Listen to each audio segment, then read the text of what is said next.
The record should reflect that Mr. Holmes is present with his attorneys, Ms. Brady, Mr. King, Ms. Nelson, Ms. Higgs, and Ms. Spengler. And the people are represented by Mr. Brockler, Mr. Orman, Ms. Pearson, and Ms. Stitch McGuire. And I think Mr. Edson informed the court yesterday that he would be coming in and joining us late today. Are the parties ready for the jury, the people? We are, Your Honor, with one exception. Trial exhibits that were the, I guess, unaltered, after we testified to that have the extra HVAC sound on it. I want to give those to the court if I could for Do you want to mark those as court exhibits? we did, Your Honor. I've got 38 and 30. Respectively? Yes, sir. Okay, great, thank you. Thank you. I meant to mention that yesterday and I forgot. Thank you for doing that. Anything else on behalf of the people? No, sir, thank you. Anything on behalf of the defense, Mr. King, Ms. Nelson? Your Honor, I just wanted to address the limiting instruction that you had proposed yesterday. Yes. Pursuant to D-241 and D-276. And I just first want to make clear for the record that we maintain our position in D-276 that a limiting instruction is insufficient to cure the issues raised in D-241. But setting that aside, I do understand the court's concern with the language in the original proposed limiting instruction as not being quite clear enough. And I think we agree that the first part of the instruction that the revised instruction that the court has proposed probably explains the issue a little more clearly to the jury. But our request would be that the court instruct the jury through the portion of the instruction that states you are the sole judges of all issues of credibility in this case, and end the instruction there and not give the last part of the instruction. Our concern with the last part of the instruction, which tells the jury that they cannot consider the witness's perception of the reliability of the information provided by the defendant as an opinion or comment on his general credibility, is that it may draw their attention to the issue of general credibility when their attention would probably not be there in the first place, especially because in D-241, the court, if the testimony by the expert is compliant with D-241, it's not going to touch on issues of general credibility anyway. So our request would be that the court administer the instruction to the jury and stop it at the place that I indicated, ending with, you are the sole judges of all issues of credibility in the case. And then the rest of that sentence, or stop there? Just stop there, Stop there? if that's acceptable to the court. I actually had gone back and forth on the last 2 or 3 sentences of the proposed instruction. So I think it's a fair comment. Do the people have a position on this? No, Your Honor, we don't. All right. I think this is a fair comment. I would have been inclined to give the rest of that sentence. That last sentence reads as follows in the proposed instruction: you are the sole judges of all issues of credibility in this case, including the reliability of any information provided by the defendant to an expert witness. But I'm okay with just ending it on the word case. You are the sole judges of all issues of credibility in this case, and finishing it there. I think, as I said, the last part of the instruction, the last 3 sentences, I had gone back and forth on when I drafted it, so I completely understand Ms. Nelson's position, and I will agree to not read that part of it. And then I will leave it to counsel to let me know when they think it's an appropriate time for me to give it. All right? Thank you. Okay. Let me just make the corrections by hand here.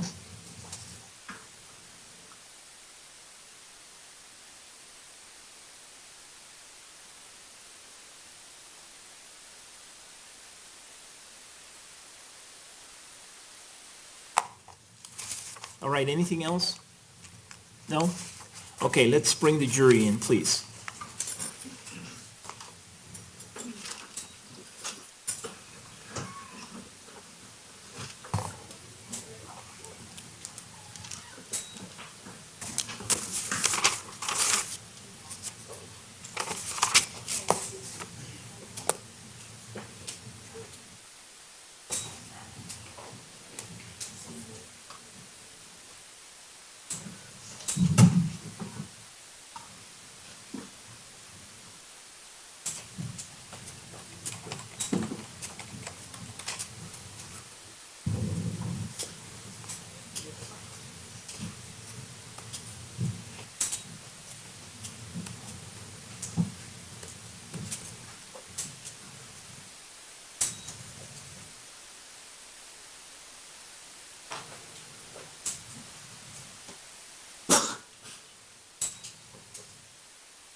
Please be seated, everyone.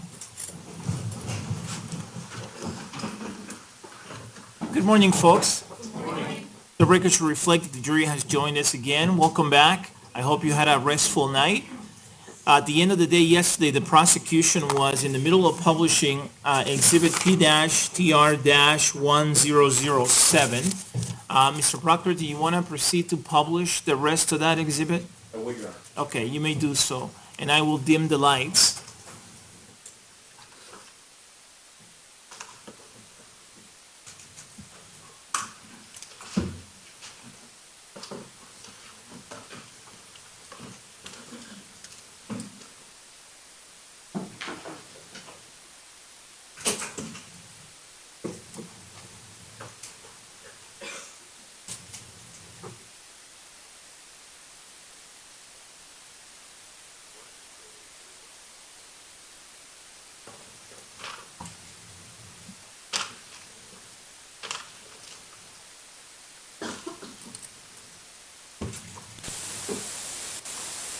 Wasn't any hate. What's the context then of killing him? What do you mean the context? The purpose or the reason or the feeling or It just popped up. There wasn't any.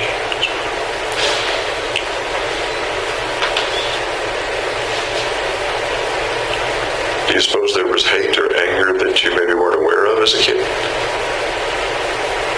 No, because I didn't really have anything to be angry at. Most kids are angry at something. For one thing, you can't do grown-up things. Most kids want to do grown-up things. I was fine doing kid things. Okay.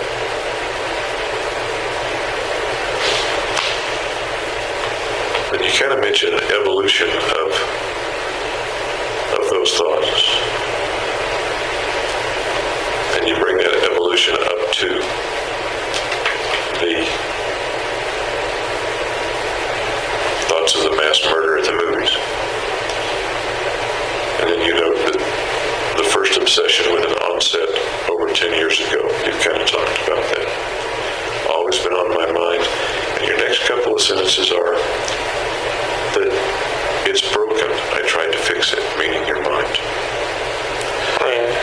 Were there other signs? Did you see the wanting to kill as a sign that your mind was broken, or were there other things that were signs that? That was why I figured it was broken. Any other things lead you to think that your mind was broken? Not being able to talk well. Did you know any other kids that couldn't talk well? Nope.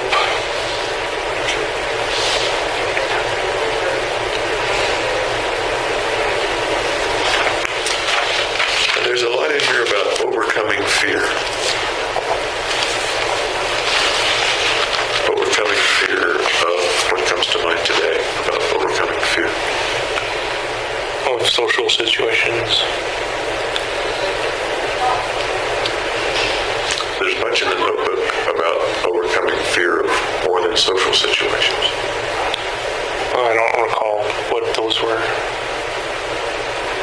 Fear of death, fear of the consequences of killing people.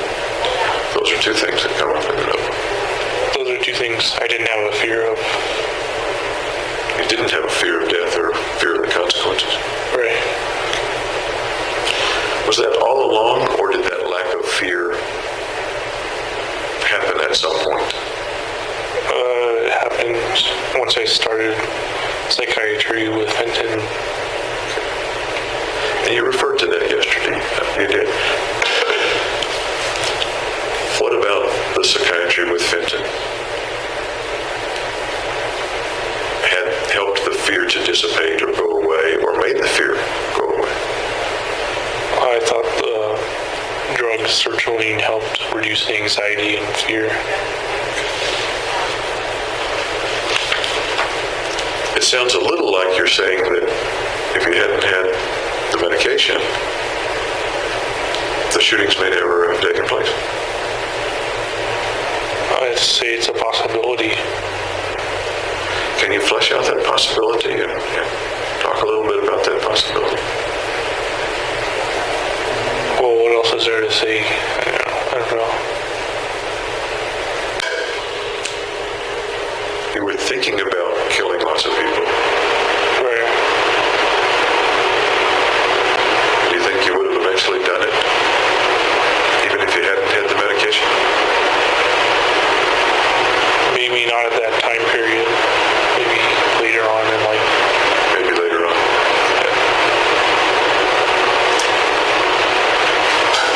You have several pages of the word why. Why? Like, Don't ask me why I wrote that. Okay. well, it sounds like you were wondering greatly about something. Maybe more than one thing. Right, yeah. What might you have been wondering greatly about? I think it was those two questions in the beginning. What's the meaning of life and death?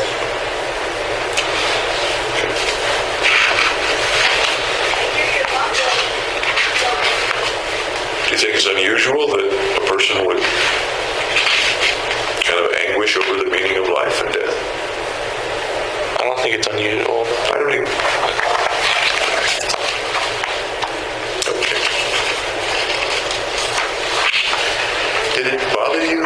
Do you recall it bothering you that you didn't know the meaning of life and death? Yeah, because I wanted to know why. Can you give me an idea of how much or the depth of how it bothered you? Well, it's something I mulled over for a long time. And of course, those topics, many people mull them over a lot. How much did that affect your life? Not knowing them or mulling them over? Excuse me.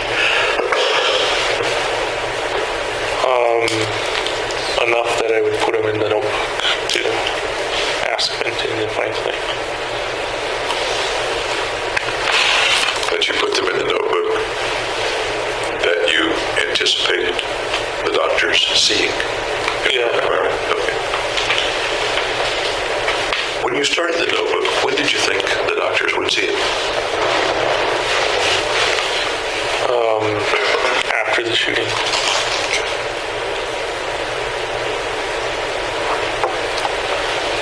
Did you think that they might see it at some other time, that you might take it to them, or? No. So you're saying that when you started the notebook, the shooting plan was in place and the mailing the notebook to them around that time was within that plan. Is that right? That I planned to have them see the notebook after the shooting. How did you think they would get the notebook? Were you already thinking of mailing it, or might there have been other ways? Yeah, they get it through the mail. Okay. Because one of the things that you note in here is the 99% certainty of being caught. So mailing it is the way to get it to them, is that? Yeah. It seems like it to me, anyway.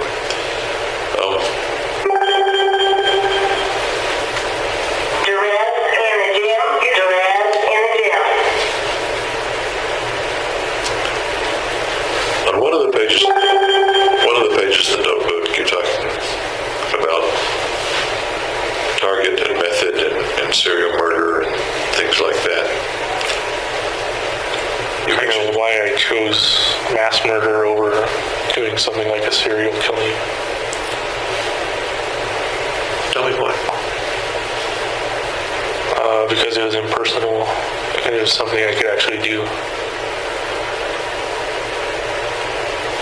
In your words in the notebook, and you put an X beside several possible methods, and then a check mark beside mass murder / spree. Maximum casualties, easily performed with firearms, although primitive in nature. No fear of consequences. Being caught, 99% certain. Right. Okay. At the top of that page, where you talk about the targets, You say the targets are random, and you underline that 3 times. Okay. Okay. You've talked about the impersonalness of the target. That's basically randomness. Okay. You write beside that, the cruel twists of fate are unkind to the misfortunate.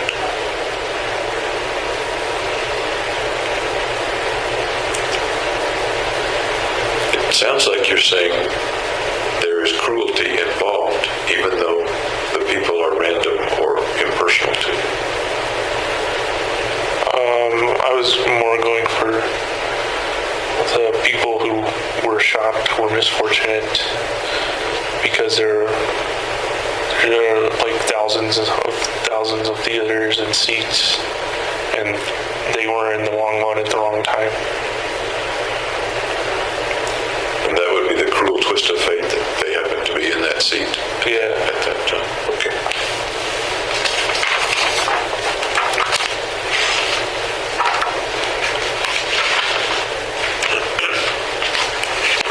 I'm looking now at the page where you have some stuff drawn out, the location of the movie, the police department. You mentioned the ETA response time, about 3 minutes, which I think you mentioned yesterday. And there's some things about the shrinks. Mel, Margaret Rose, Lynn Fenton, Robert Feinstein. We talked a little yesterday about you and the family in the counseling sessions with Mel. It was a long time ago. Right. So maybe things aren't remembered exactly right. I understand. Okay. In this, you say that you revealed nothing as to not appear weak amongst the family. I didn't want my family to know that I was sick. Tell me about not wanting them to know you were sick. Why not? What's in that?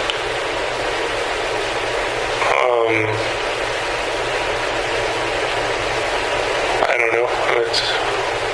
What happens if the family knows you're sick?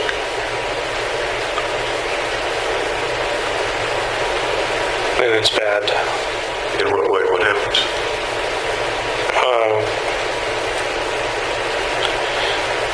I don't know. What might happen?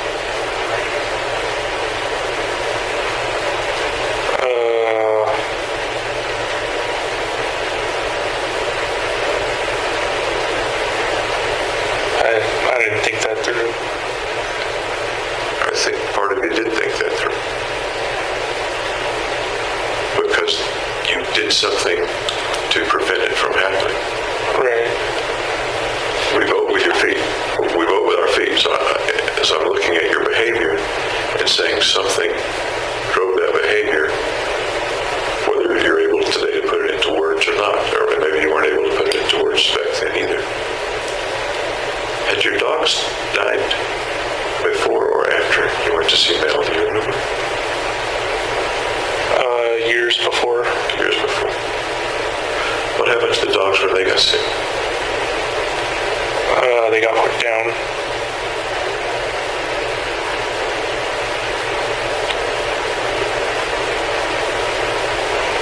I didn't make that connection back then. Okay.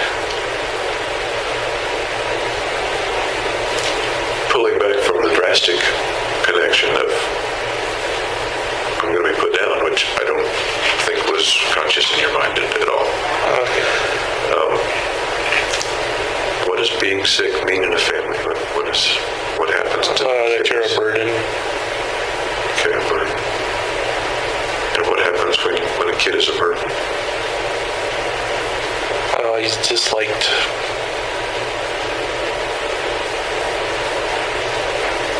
Disliked. Yeah.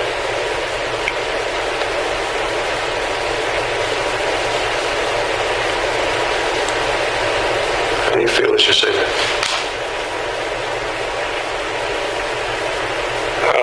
Not so great. What do you mean? Tell me more. How do you feel as you say that when you're a burden, you're disliked, and you're a little kid back then? I What's something you want to avoid?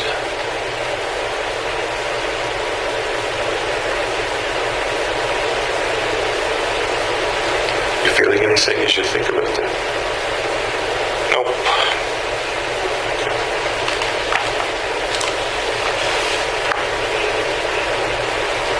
You mentioned the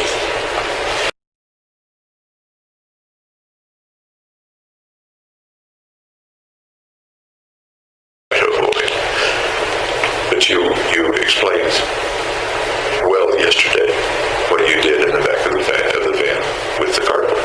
Alright. You said yesterday that nobody ever knew about it. I think I said my mom noticed. And in your notebook you say your mom noticed and asked what happened. You said it was a paper cut and she didn't investigate further. So she noticed that there were scratches or abrasions or something, but didn't know the context of those. Is that right? Right. Okay. And you didn't tell him because It's showing weakness again.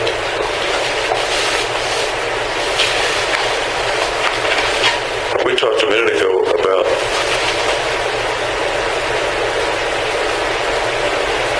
being sick within the family. How about being weak within the family? How does your family treat weakness in little kids? Or better yet, what did the little kid think or feel that the family would do with a weak kid? I guess punish them. What comes to mind? Like spanking or something. Anything else? Nope. Did you ever get spanked much as a kid? Yeah. What was the main way you were disciplined? Spanking. How often would that happen? And I don't remember. as you look back I on was it, little. Yeah. every day or No, not that much. Once a month maybe. what might you do that would get you a spanking? I don't remember what earned me the spanking. Do you remember the worst thing you did that got you a spanking?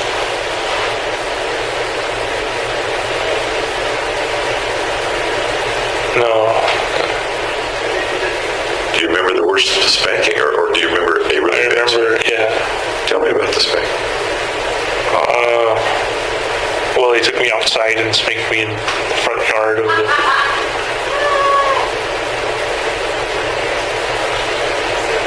With hand, with switch, belt, hand. pants up, pants down. Pants down. I'm sorry, Pants down. pants down. Okay. For how long? It must have. I don't remember. Gotta be real hard to estimate. Yeah, I don't know. Well over 20 years later, isn't it? Yeah. Okay. But you remember it was outside. Pants down. Was anybody else there? Anybody see it? Not that I know of. Do you remember what prompted the spanking? Misbehavior. Like what? I don't remember.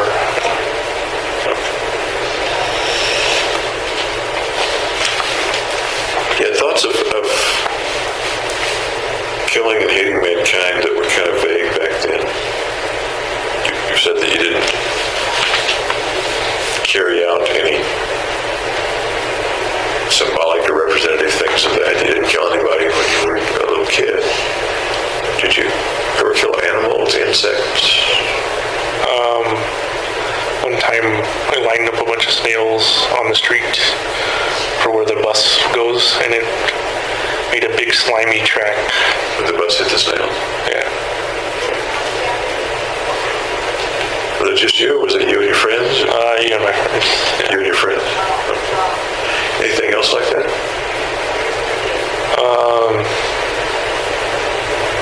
Magnifying glass to ants. That was exactly what I was thinking. It's a common thing for little kids to do. Yeah. How about with mice or cats or dogs? sentient animals.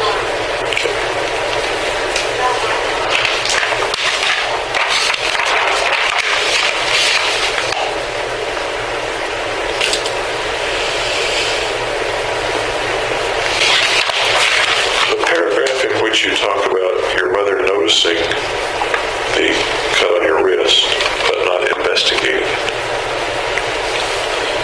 The next sentence is clean bill of health. I assume you mean you didn't think anything was wrong. The next sentence is decided to dedicate life to killing others so that I could live. That goes back to the transferring suicidal thoughts to homicidal. And that was when you were, give or take, 12. Am I remembering that? 14 maybe? I'm not sure though.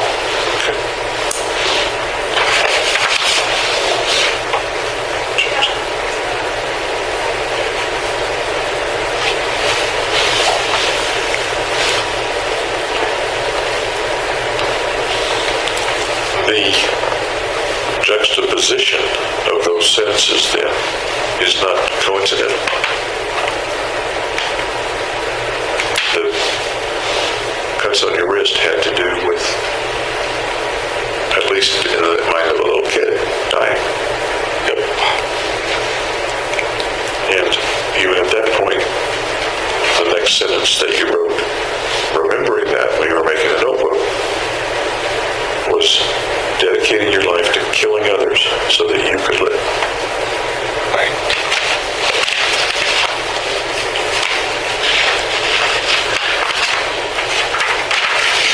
One of the things one thinks about when you think of killing others so that you can live is killing things that are threatening you.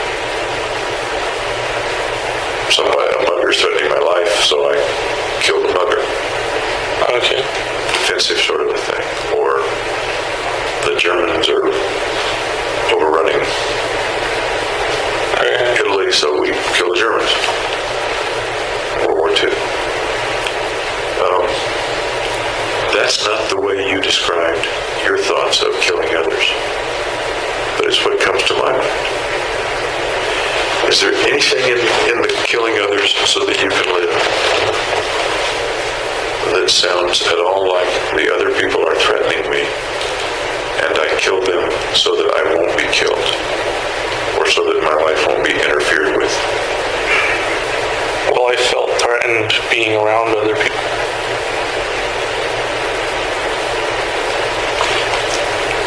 The context that you talked about that the last couple of days has been a social context, socially threatened. Right. Is there other threat that comes to mind right now about any time in your life, really? No physical threats or anything. People that you need to eliminate so that you can live, or that you need to eliminate so that you can carry on your own life. Right. Well, those are my phrases, but I'm asking if they are a part of or similar to something in your life.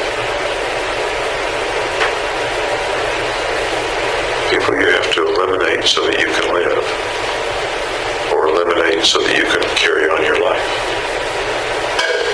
Yeah, that was one of my reasons for killing.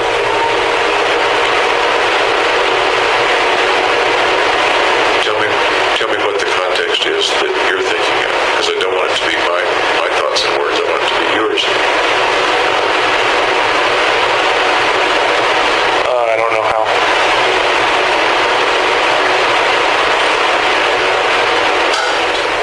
What were other people doing, or likely to do, or you thought they were doing? It wasn't anyone in particular. It was just Then what were people. Then what were people doing?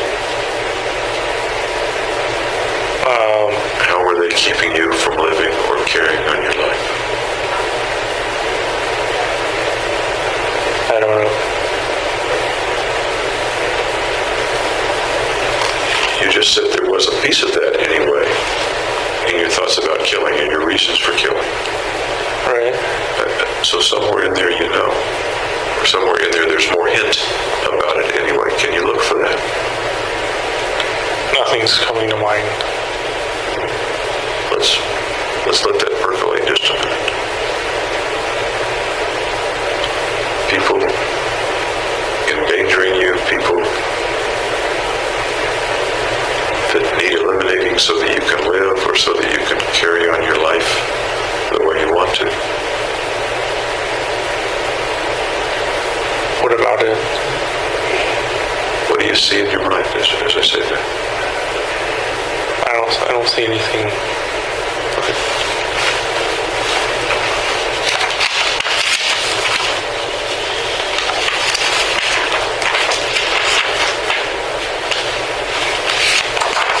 Here we're getting to the last part of the notebook. I think you're talking about being with Vincent.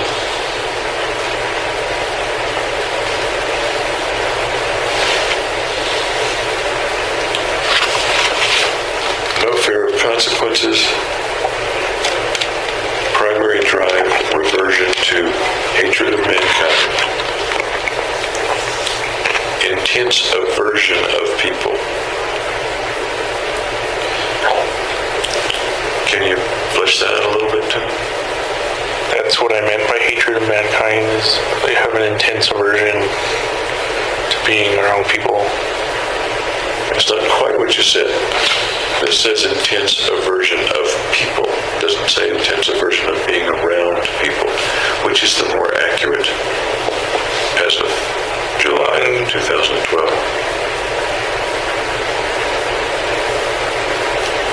I don't see the difference of being around people and aversion of people. I do. I see a difference. One may be a subset of the other.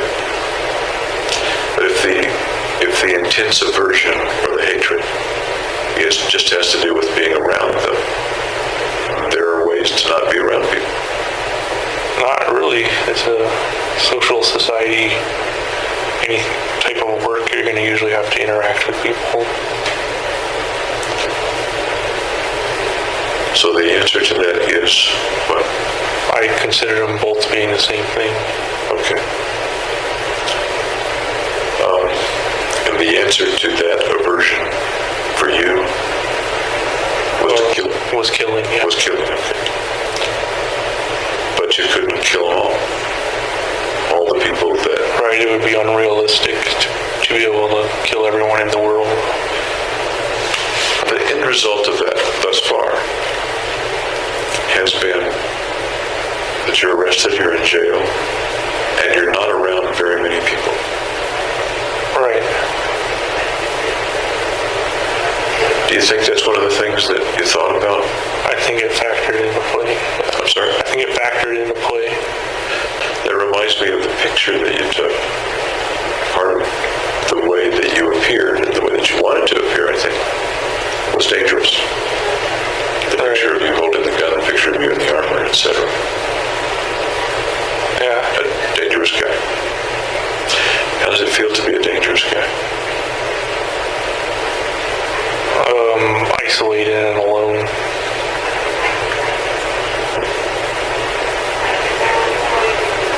That's interesting. One of the feelings about being a dangerous guy is that you're isolated and alone.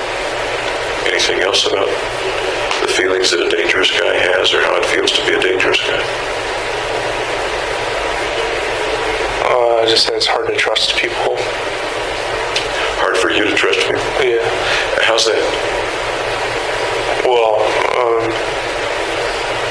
I figure most people could be dangerous towards me as well. Okay. Why would the most people be dangerous toward you? Because I've been dangerous.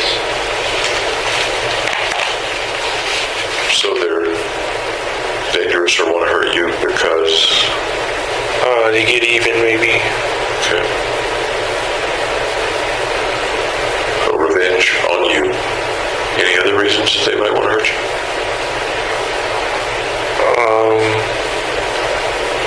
that I know of. How about to protect themselves from? That sounds possible, yeah. Does it come to mind, or is that coming out of my mind? And That's coming out of your mind, and Okay. I'm agreeing with it. Fair enough, fair enough. You jot down that you, when you were seeing, I think this is referring to your seeing Dr. Fenton, et cetera, or et al., that you prevented building a false sense of rapport. I didn't feel rapport between me and Fenton, Okay. and I knew it was an artificial relationship, because she's paid and everything. So, does this refer to you're preventing the building of rapport or something else? I'm not preventing it, I'm recognizing that it's just an artificial relationship. Okay. Doctor-patient, therapist-patient. Yeah, That's created for some purpose other than to like buddy-buddy. be a friend or whatever. Okay. The implication here is that the sentence reads, prevent building false sense of rapport. The implication is, I didn't go out of my way to build rapport.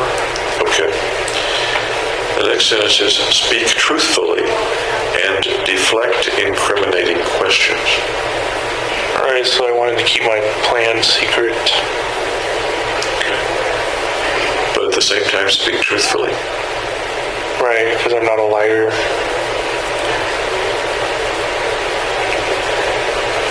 So, to coin a phrase, lying by omission or omitting. Yeah, I don't consider that a true lie. Okay. Okay. That's interesting. An interesting syntactical thing, I guess. If you know something and don't reveal it when asked, You're not liable. you're not. Okay, you're not liable. Is it lying?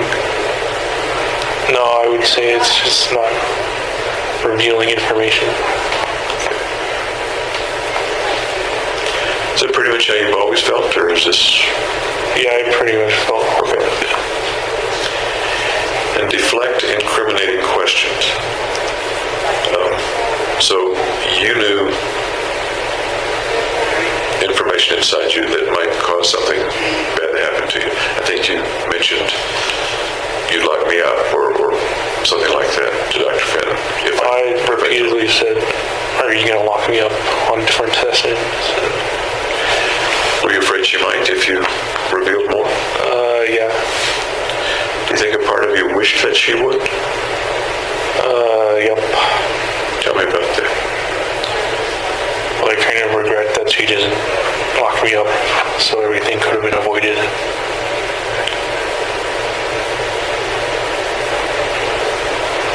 Once again, we were talking about this yesterday, it's almost like there were two parts. One that wanted to do the mission and one that wanted to be stopped. And the one that wanted to do the mission overruled. If you hadn't carried out the mission, would you have had to die then? Possibly. Unless they committed me to an asylum where they protect against suicide. Are you pretty sure that if you hadn't carried out the mission and that you would have tried to kill yourself? Yeah, it gave me an alternative. How might you have tried to kill yourself? I just shot myself. As you ordered the guns and worked with the guns, etc., did shooting yourself come to mind? No. It was all directed towards the mission. So it sounds like you're looking back on it, that there's a certain likelihood, some likelihood that you would have shot yourself. Right. Using one of the guns you had? Yeah.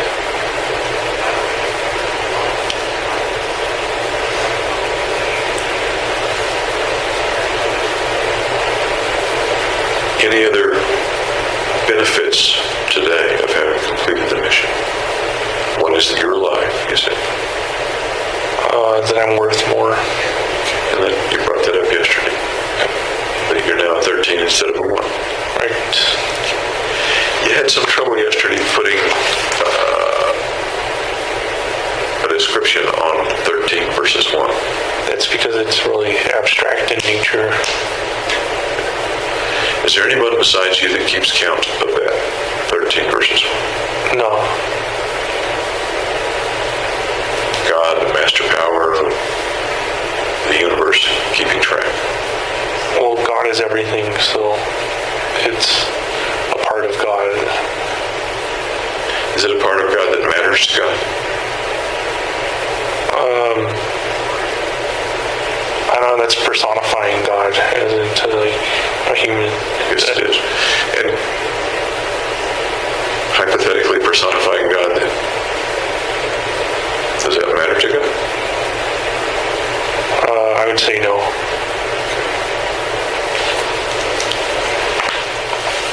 I was fear incarnate, love gone, motivation directed to hate, and obsessions, which didn't disappear for whatever reason with the drugs.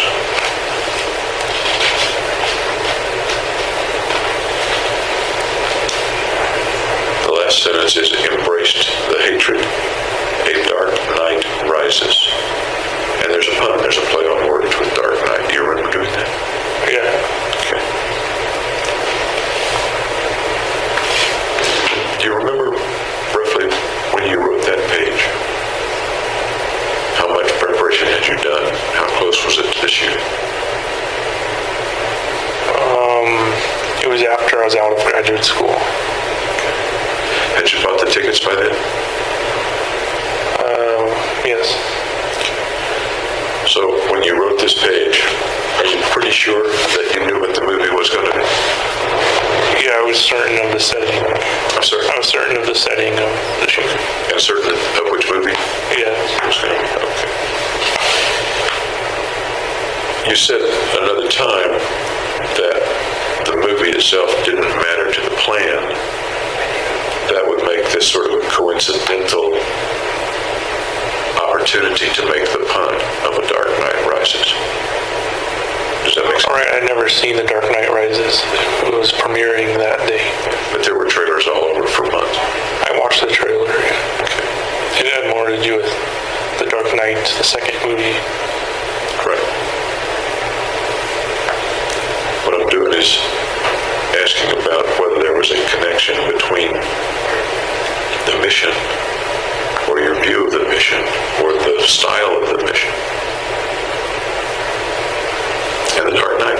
Maybe The Dark Knight that you saw in the trailers. No.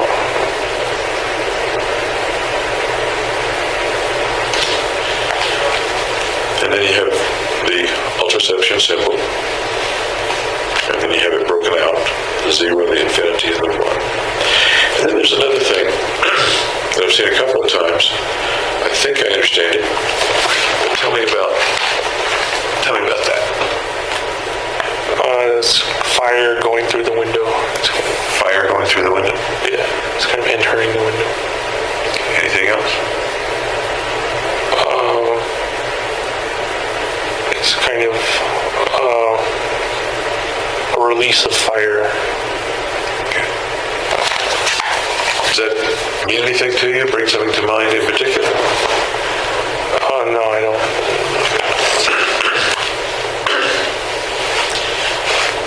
The places where I've seen the drawing also remind me of fire. When I looked at it this time, I saw the hands coming up, Right, so it's kind of personified. as if to pull you into the window or pull the fire into the window. How else might that be personified with you? I'm kind of lost control over my normal life. And Reminds me of your hair. oh, okay. Does it remind you of your hair? No. As I looked at that, one of the things I thought of, and once again doesn't have to be your thought, is your face is below the level of the window, and that's your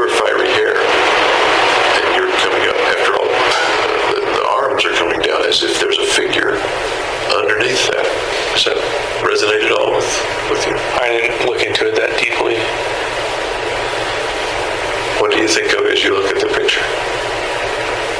And maybe I've already, That the fire's coming out. probably already contaminated Yeah.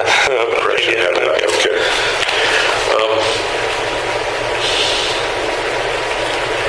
Your hair was already dyed by the time you wrote this. Yes. It had already been red for a long time. When you dyed your hair over the period of time up to the shootings, did you need to touch it up or re-dye it? No, I only dyed it once. Only did it one time.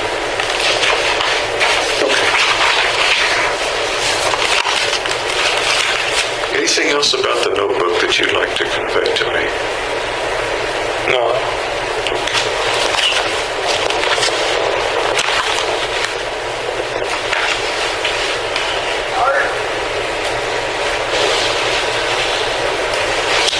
Kind of got to check things off my big list here. We've covered a lot the last 2 or 3 days. You mentioned the medications that you took. What medications are you taking now? Resveratrol, Lexapro, Vistarol, Cogentum, Zantac. I'm sorry, what's the Cogentum and Zantac. Pretrial and Zantac? Okay, do you know what the dose of the Risperdal is? I believe it's 2 milligrams, but I'm not entirely certain. Taking it once a day or twice a day? Morning and night. Okay. How about the Lexapro? Do you know what the dose of that is? I think it's 150 milligrams. Taking it in the morning? I think it's morning and night as well. Any side effects of those medications in the last few months? It makes me sedentary, so it kind of drains my energy, but that's not necessarily a bad thing when you're locked in a cell. Okay. What would you look like right now if you weren't taking the medications? I'd be skinnier. You'd be skinnier? Okay. What else? I'm more energetic. Anything else that I might notice about you if you weren't taking the medicines? No, I don't think so. You've taken the Risperdal and maybe the Lexapro since November of 2012 when you went to Denver Health. Is that accurate? Yes. As far as you know, has the dose been about the same of those medications over the last 20 months? Yes, I think so. What effect, if any, do you notice from separate from side effects? Well, that I don't hear strange noises anymore. Okay, what else? The shadows don't appear randomly. I bring them on my own. Before the medication, did you ever bring them on your own? No. You learned to do that at some point? Yeah. Okay. And you mentioned that you don't hear the things. What things did you hear before? Just people talking in another room. People who were really there, or people that weren't there, or?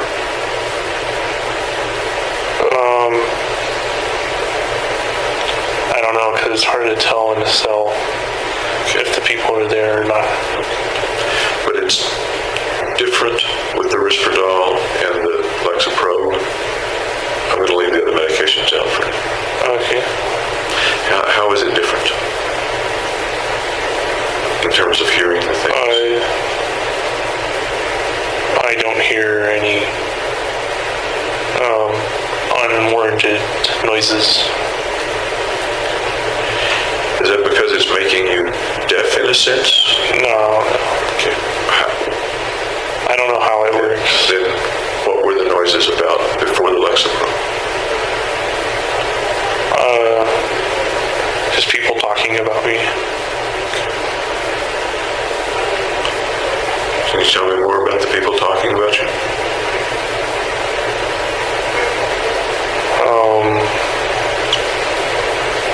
I didn't know who was doing the talking. Okay. else about the people talking about you? I don't know. You don't have to know. I'm just asking you, does it describe them? You don't have to know who they were, and I understand that you didn't know who they were. Can you describe what you were hearing? Just people carrying on conversations. And those conversations were what? I don't know any specific conversation. You've said that they were talking about you. Yeah, well, yeah, they were having conversations with themselves or with others. What were the words that you were hearing? Yeah, I don't know. And how do you know it was about you?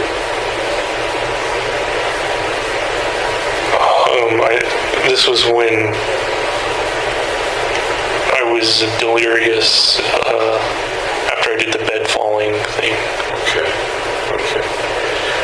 Did you hear voices or sounds or noises before that time in November when?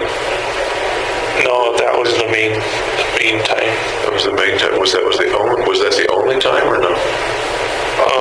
With the voices, yes. Any other?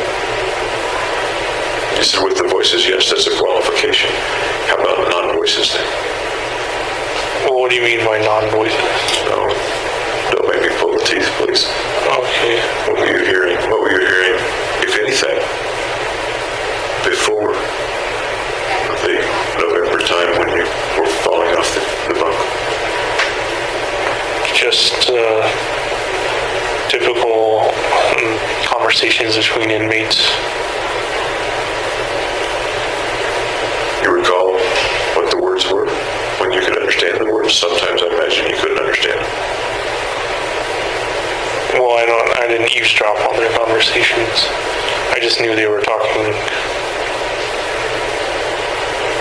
And sometimes they were talking about me. Do you remember what the words were about you?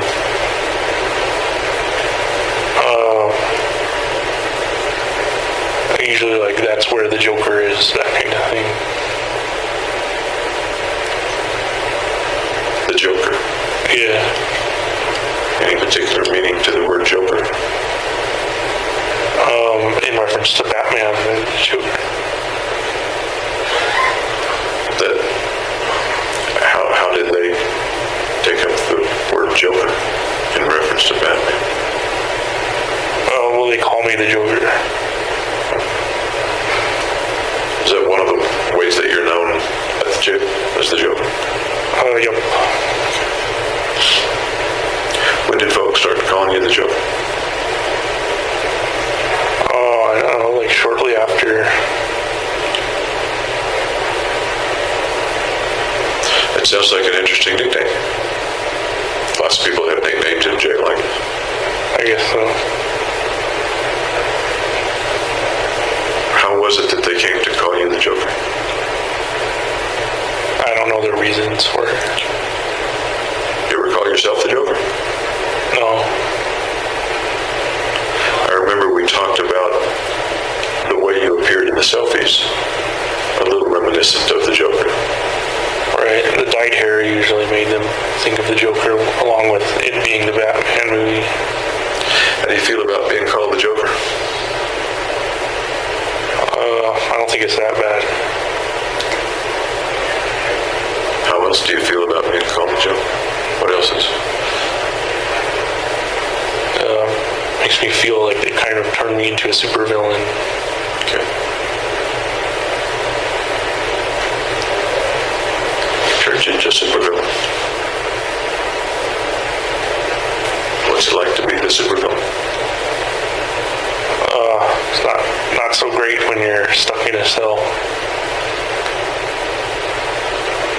Sounds like it gives you a certain status around the jail. I'm not sure what that status would be.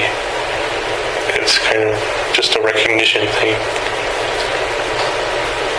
Is it better to have some recognition than not to have some recognition? Not when it's negative recognition. Okay. Does it sound like a negative recognition, or does it sound like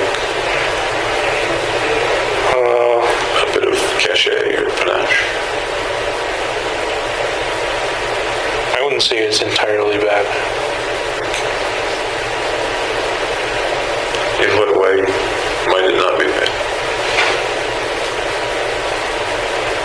Well, because at least I'm remembered as doing something.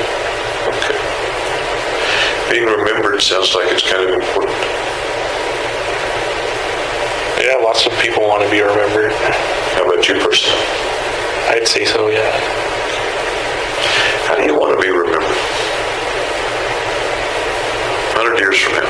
Let's assume you're remembered 100 years from now.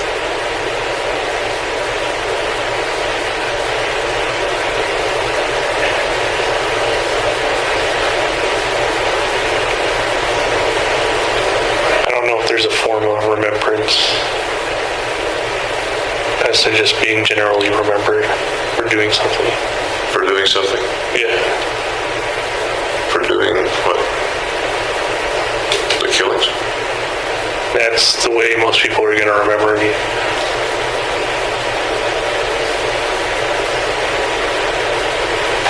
Can you flesh out remembering you for doing the killings?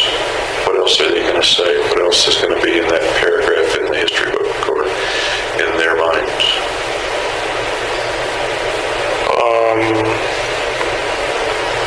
Why I did it. Will they understand? Possibly. Will the notebook help them understand, or the media help them understand, or the... Hopefully the notebook will help.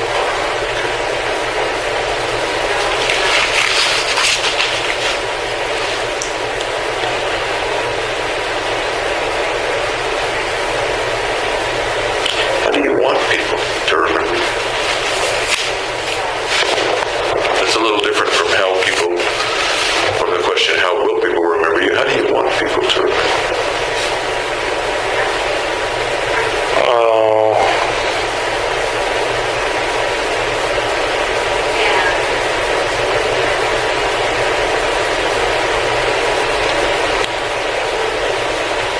I don't know.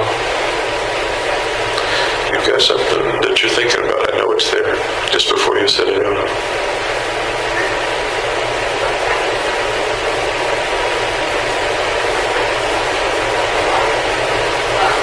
Just as a significant figure. I'm sorry? As a significant figure.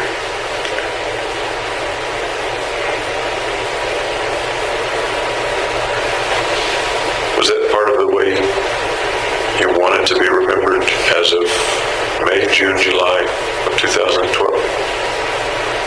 I didn't think of that back then. Okay.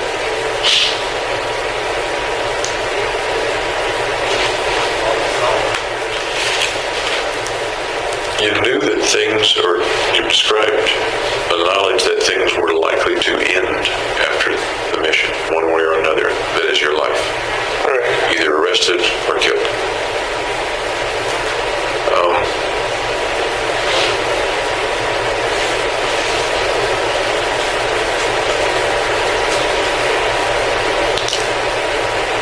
Going back to your saying you saw the officers, and as I recall, you said their back was to you when you first saw the officers outside. They looked at me and then they turned around.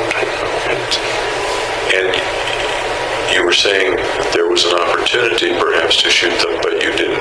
Am I remembering that right? Yes. Okay. Tell me more about not shooting.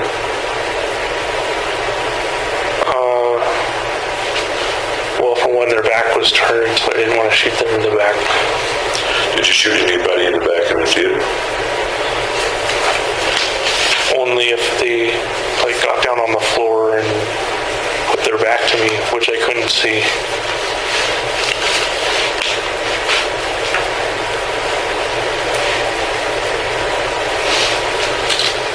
So you don't think you knowingly shot anybody in the back of the theater?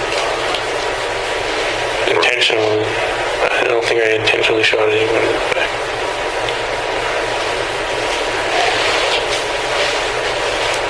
Given the circumstances, is it a pretty good bet that some people are going to get shot in the back? Yeah, because they're going to protect themselves by curling up on the ground. Were some of the people running away when you shot them? There were two that ran away, and I like tried shooting at them, but I missed. Okay.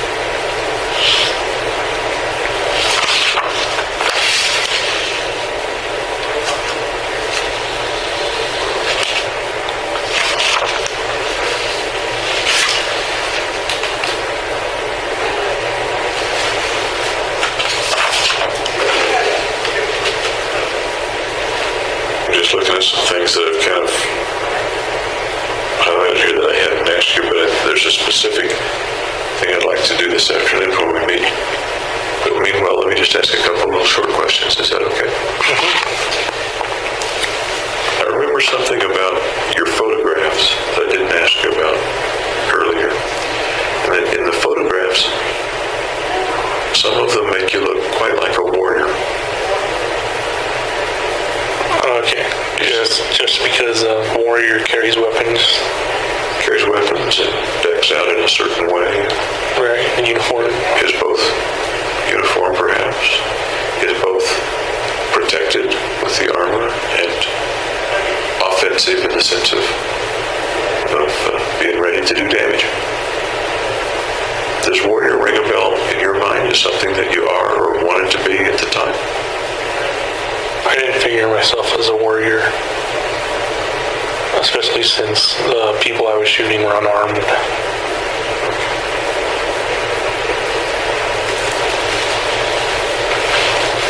As you were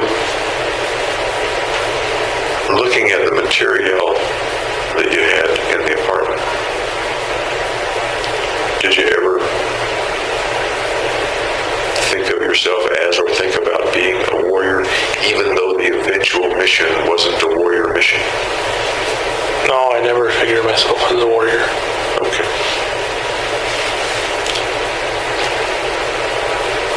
A warrior,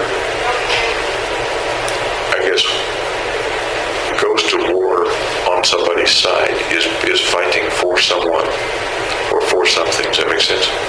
A warrior has like a purpose. Kind of what a warrior does, whether he's a samurai or whether he's a soldier. And I think what you're saying is that that's not the context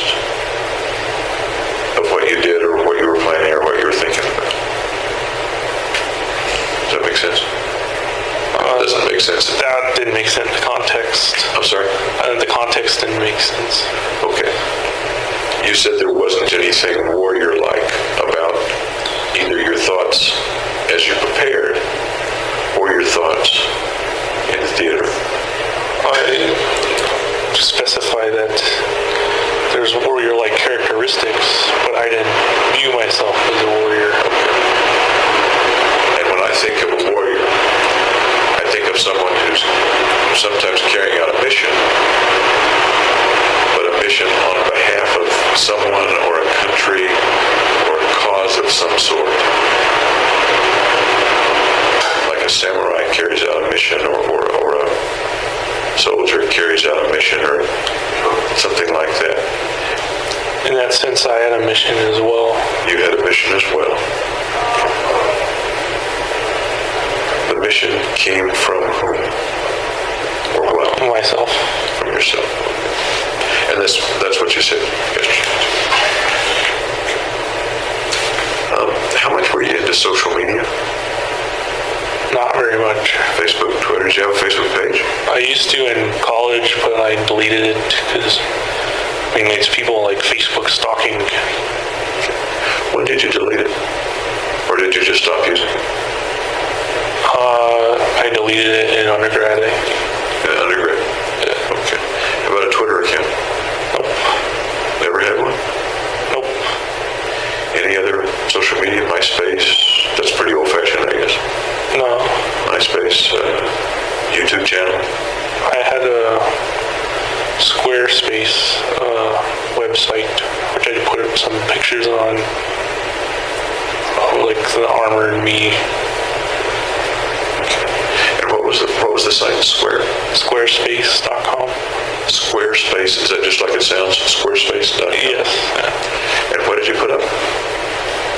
Just photos of like my apartment and the armored When did you develop that, or when did you set up that page? Once I was out of graduate school. Okay, so it was May, June, July, in that period of time, or June or July? June or July. Okay. Tell me about doing that, and any particular reason or context, purpose for doing that? No, I just did like show the images.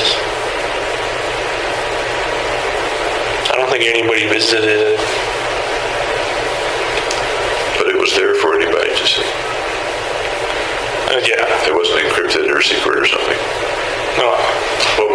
What search terms would I use to get to that page? If I were 2 years ago, it's probably gone by now. But what, 2 years ago, what search terms? I don't think there are any that would have gotten to it. If I put in James Holmes, You probably have to put it in on Squarespace instead of like a Google search. so if I were to go to Squarespace and search for James Holmes, You probably have to do that. and you used James Holmes was your login, or was the name attached to the page?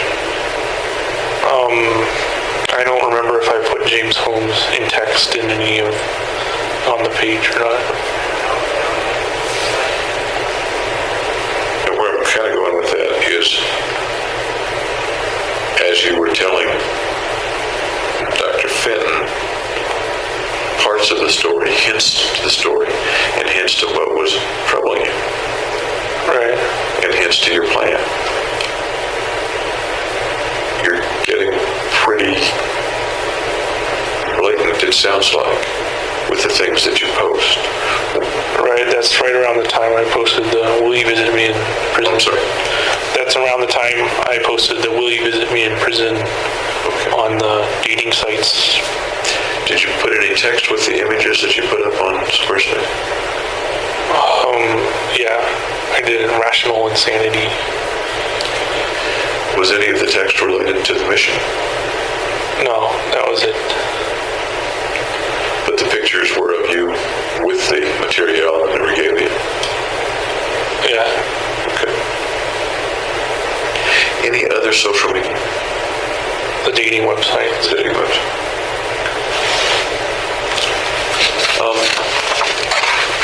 Did you try to wipe your hard drive before you left the apartment? No. Any particular reason you left it all on the drive? No fear of consequences. No fear of consequence. Did you ever use a proxy server or any Nope. way to? I didn't try and hide anything. Your email address is interesting to me. As I recall, D.H. Sherlock. D. Sherlock B. D. Sherlock B. Where does that come from, may I ask? Well, Sherlock for Holmes, and then the D and the B just make a kind of bracket. So it's like if you put parentheses. Okay. Okay. Your similarity of your last name with Sherlock Holmes, has that come up in your life at other times? Kind of an interesting coincidence. Yeah, I've created kind of my gaming avatars, Sherlock Bond. Sherlock Bond? Yeah. Like James Bond, Sherlock Holmes. Interesting combination. The thinker and the action guy, that's the way my mind says it. What is in your mind about that combination? Well, they're both kind of famous figures. Famous figure.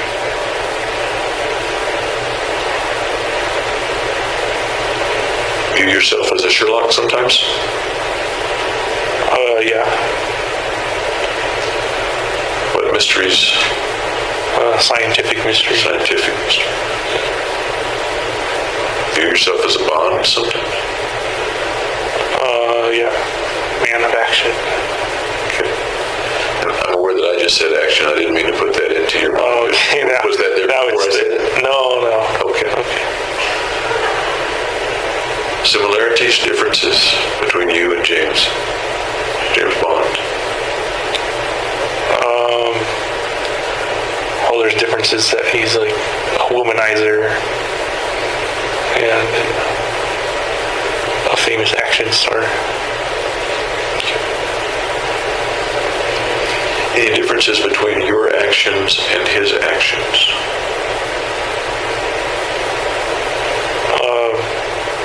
Well, mine are real and his are actors' portrayal.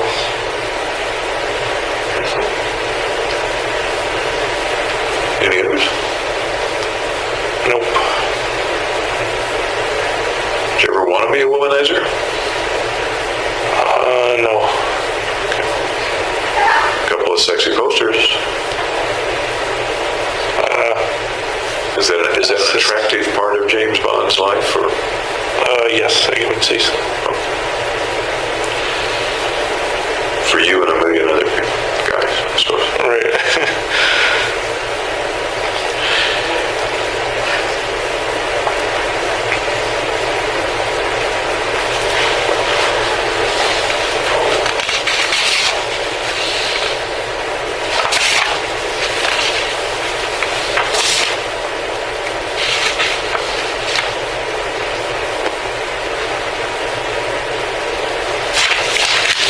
If you had the mission to do over again, still carrying it out, but the mission to do over again, would you change the way you did the mission? No, I haven't thought of, well, I have thought of other killing ways, like I mentioned in Notebook, but I ruled them out. But having done it one way and seen the way that it turned out and all the ways that it turned out, are there things you would have done differently for the mission, or did it pretty much turn out, as you look back at it, exactly the way you needed for it to turn out? It went according to plan. Do you ever think that there might have been ways to kill more people? Yeah. I consider them like using biological agents. No, I mean, looking back on what you did, do you ever think that you didn't kill enough? That you might have gotten more value points? If I'd stayed in the theater and kept shooting until the police started shooting at me, I guess. And what was it that caused you to leave the theater? What caused that?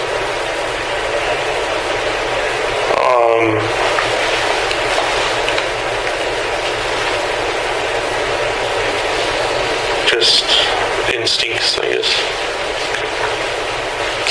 I'm going to take a bathroom break for myself, then I'm going to come back. Okay, you're welcome to take one as well. Okay. But I'd like to continue just a little bit longer before we have lunch. Is that all right? Sure.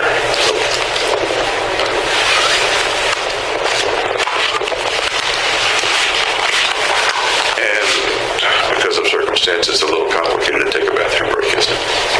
Yeah.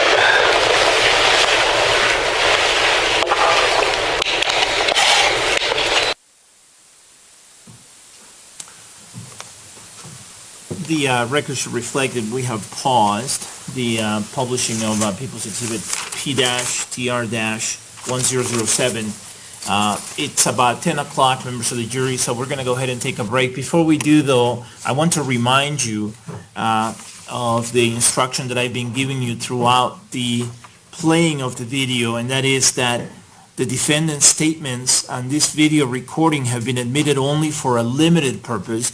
You may consider the defendant's statements on this video recording only as to the issues raised by his plea of not guilty by reason of insanity. You shall not consider them for any other purpose. Dr. Reed's statements on this video recording have not been admitted as evidence of the content of the statements or as evidence of the matters asserted in the statements. Rather, his statements on this video recording have been admitted for a limited purpose and may only be considered for the limited purpose of allowing you to evaluate the reliability of his examination and to provide context to the statements made in the video recording by the defendant. You shall not consider any statements made by Dr. Reed on this video recording for the truth of their content or for any other purpose. Do you understand that instruction? And everyone's nodding their head yes and saying yes. All right, let's go ahead and take our break. Please remember all my admonitions in terms of your conduct when you're not in the courtroom apply during the break. Enjoy your break, and I'll see you back here in 20 minutes.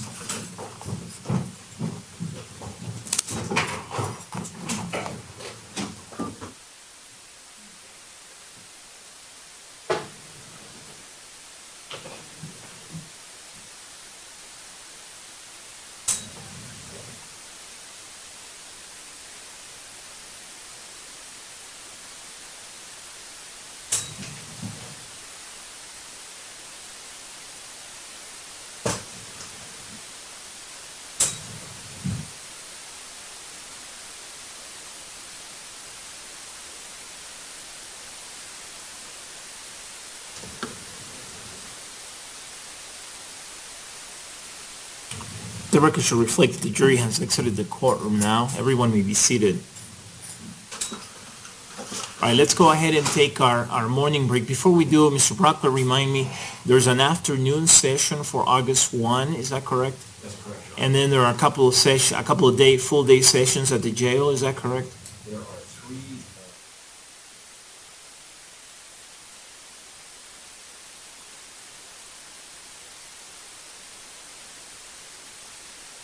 Okay, all right. Let's take our break, 20 minutes, and then we'll proceed. Thank you. The court will be in recess.